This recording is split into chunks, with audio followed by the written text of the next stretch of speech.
The shot glass slid across the polished poker table, a single drop of amber whiskey tracing a path behind it. Across the brilliant chandelier-lit room, the gunslinger they called the Ghost of Caldera didn't move a muscle. He'd seen 100 women like her, crimson dress, eyes full of fire, but this one was different. There was no fear in her gaze, only a cold, terrifying certainty. He knew for a fact he'd never seen her before in his life, yet she looked at him as if she knew the name of every man he'd ever put in the ground. Her lips curved into a slow, knowing smile. "They say you feel nothing," she whispered, her voice a velvet dagger in the smoky silence. "They say your soul is long gone. I'm here to find out." She leaned forward, the crimson velvet of her dress straining. "Take the drink. Take the prize. Do it. There are moments that act as hinges upon which a life will turn. For some, it is the flash of a gun or the cry of a newborn child. For the man they called the Ghost, a legend carved from silence and death, it was the unwavering gaze of a woman he had never met. He felt the weight of every eye in the room, men who both feared and admired the cold void he represented. His entire existence, his very survival, was built upon the bedrock of this reputation. Therefore, backing down was not an option. His hand, scarred and steady, wrapped around the shot glass. He didn't break her gaze as he tilted his head back, the whiskey burning a path down his throat he barely felt. He placed the glass down with a soft click that echoed the finality of a closing coffin lid. He rose, a tall shadow in the brilliant light, and extended a hand. The woman, whose name he still didn't know, placed her delicate fingers in his calloused hand. A silent contract had been sealed. As he led them from the back room, he caught a glimpse of Marcus Thorne, the cattle baron who owned this town and nearly everything in it, watching them from across the saloon. Thorne raised his glass in a mock toast, a cruel, possessive smirk on his face. It was the smirk of a man who believed he was moving chess pieces, unaware that one of the pawns had just declared itself the queen. What Silas, the Ghost, couldn't possibly know was that this game had started 5 years ago, and he was already in checkmate. If this story has you on the edge of your seat already, hit that like button. We're just getting started, and this tale of forbidden desire is about to get a whole lot more dangerous. The room upstairs was surprisingly modest for a man like Thorne. A simple cot and a wash basin.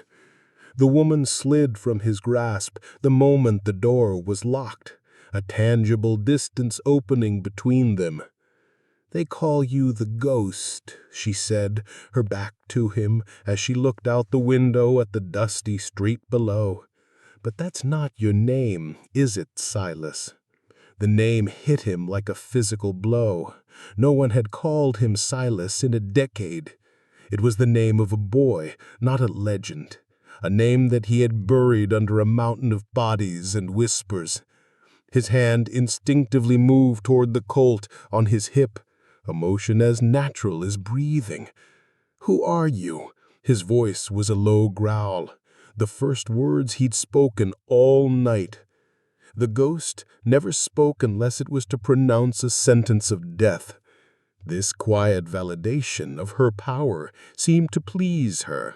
She turned from the window, and for the first time he saw something flicker in her eyes beyond confidence, a deep, old pain. "I'm the reason Thorne's men are going to come through that door in about 5 minutes to kill you," she said, her voice cold and factual. He froze. It was a trap, but not her trap. He was a loose end, a whisper of old business Thorn wanted silence for good. He'd long suspected this day would come. Powerful men hated sharing the air with their own sins. "You rode for Thorn 5 years ago," she continued, her voice unwavering. "A job on the Ramirez homestead. You were told to run them off their land. That's all." Silas's memory, a place he rarely visited, dredged up the image. A small ranch, a stubborn old man, a fire meant only to scare. It was a job like any other. But her expression told him it wasn't. What she said next would reframe his entire life. "My father, he wasn't supposed to be inside that barn, Silas." Hope was a dangerous thing, but having his suspicions confirmed gave Silas a grim sense of purpose. Her warning proved true not 5 minutes later. The heavy tread of boots on the stairs was all the signal he needed. When the door burst open, Silas was not there. He was a phantom, a whisper of motion from the shadows. He moved with brutal, non-lethal efficiency, disabling Thorn's 2 thugs with the precise economy of an artist. He didn't kill them. He was not the monster they thought him to be. This act of control was a silent testament to his internal struggle. He left them groaning on the floor and turned to the woman. "My name is Lily," she said into the sudden quiet. "And you just confirmed you are the man I need." His stoic mask remained, but behind his eyes a storm was gathering. For the first time in years, he had been forced to protect someone other than himself. This simple act of decency felt both foreign and disturbingly right. They slipped out into the cold desert night, melting into the alleys. Lily explained her desperate gambit. After her father's death, ruled an accident, Thorn had seized their land for pennies on the dollar. She'd spent 5 years working in the very saloon he owned, listening, waiting, gathering the whispers of his corruption. Her strategic mind had pieced together the truth, and every thread led back to the Ghost of Caldera. "I knew Thorn would eventually try to silence you. It's his nature to crush every remnant of his crimes. Your legend made you a target he couldn't ignore." Her plan was as insane as it was brilliant. To use the predator, Thorn, to draw out the weapon, Silas, and then aim that weapon back at its master. This validation of his importance, not as a killer, but as a tool for justice, stirred something dormant in his soul. He had lived as a ghost for so long, but now a woman who should have been his sworn enemy was offering him a chance to be a man again. But the path to redemption was never easy. Their journey will test them across dusty plains and through the crucible of a corrupt town. If you believe that a single act of courage can change a destiny, comment, "I believe in justice." The midpoint of their journey came in a cold, abandoned line shack miles from town, with the coyotes crying in the distance. Here, with no one to see, the ghost finally shed his skin. Lily laid out the full truth. "I saw you that night," she whispered, her voice trembling but determined. "I was hiding in the loft. I saw Thorn's foreman lock the barn door from the outside after you rode away. It wasn't your fire that killed him, Silas. It was Thorn's ambition." A decade of guilt, the weight that had hollowed him out and turned him into a specter, was lifted and replaced with something far heavier: righteous fury.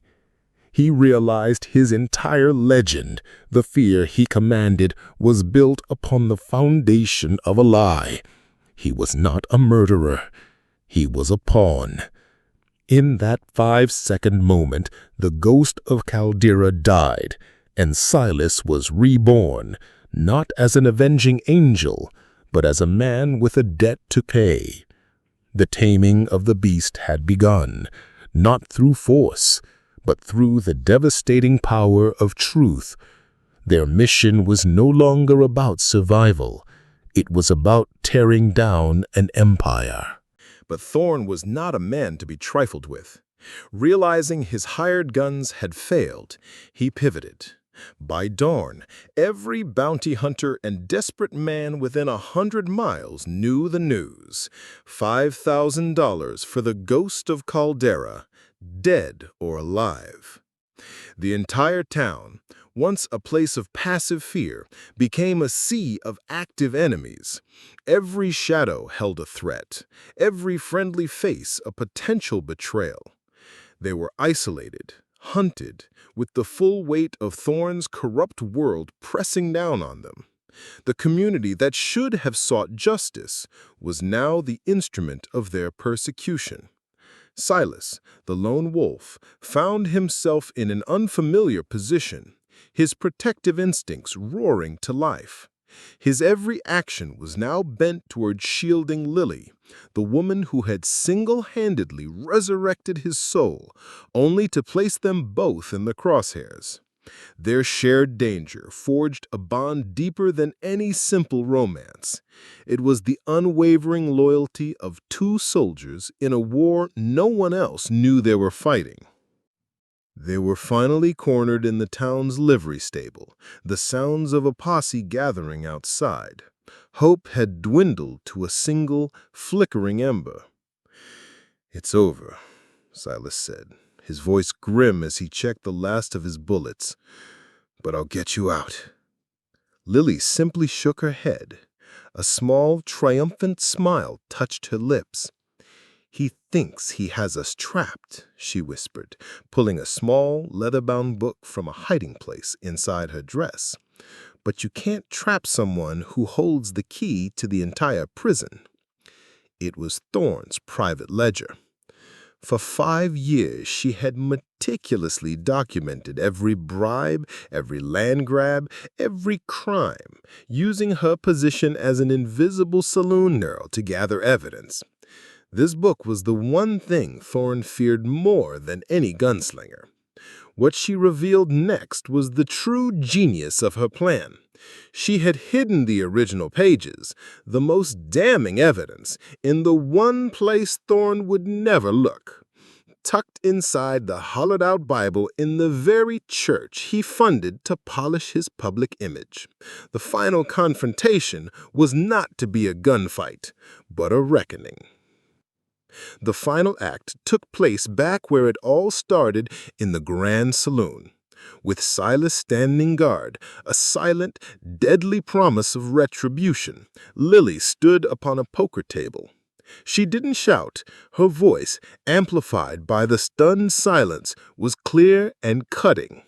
Using her intimate knowledge of the townspeople, a kind word here, a remembered name there, she didn't just present evidence. She wove a story of their shared suffering under Thorn's boot. She used the Carnegie principle of appealing to nobler motives, reminding them of the community they once were before fear became their currency. When Thorn's men moved to silence her, Silas was no longer a ghost, but a physical barrier, a beast who had finally been given a worthy cause to protect. He didn't draw his gun. He simply stood there, his presence a shield, his gaze a promise. The power reversal was absolute. The ledger was the law, and Lily was its prosecutor. The beast had been tanged, his terrible power now a force for justice, guided by the unwavering hand of the woman he was bound to protect. When the truth is finally spoken aloud, the walls of a corrupt kingdom turn to dust.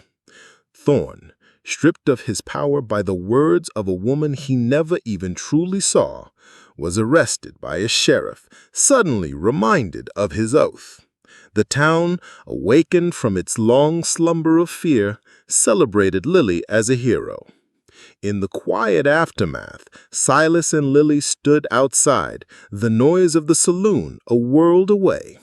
The debt was paid, but a new question hung in the air between them. "What now, Silas?" she asked softly. He looked at her, the woman who had walked into the lion's den to confront a legend, and saw not a prize, but a partner. "My whole life, I've been running. For the first time, I don't know where I'm going. But I know I'm not going alone." Their shared victory wasn't just justice. It was a profound validation of each other's hidden worth. They left town the next morning, not looking back. The legend of the Ghost of Caldera was dead, and in its place was simply Silas, a man finally at peace with his past and hopeful for a future. Lily, no longer a vengeful daughter or an invisible saloon girl, was a woman who had single-handedly balanced the scales. Their journey was far from over, but for the first time, they were not defined by their scars, but by their shared strength. They rode side by side, not into a fairy tale sunset, but into the bright, challenging light of a new dawn, ready to face whatever came next, together. The wisest among us know that a man's reputation is often a cage of his own making. But sometimes it takes the courage of another to remind him that the door has been unlocked all along. If this tale of forbidden love and second chances stirred something in your soul, show some love with a like and subscribe, and let us know in the comments where you're listening from. We love hearing from fellow wanderers and dreamers, no matter which corner of the world you call home.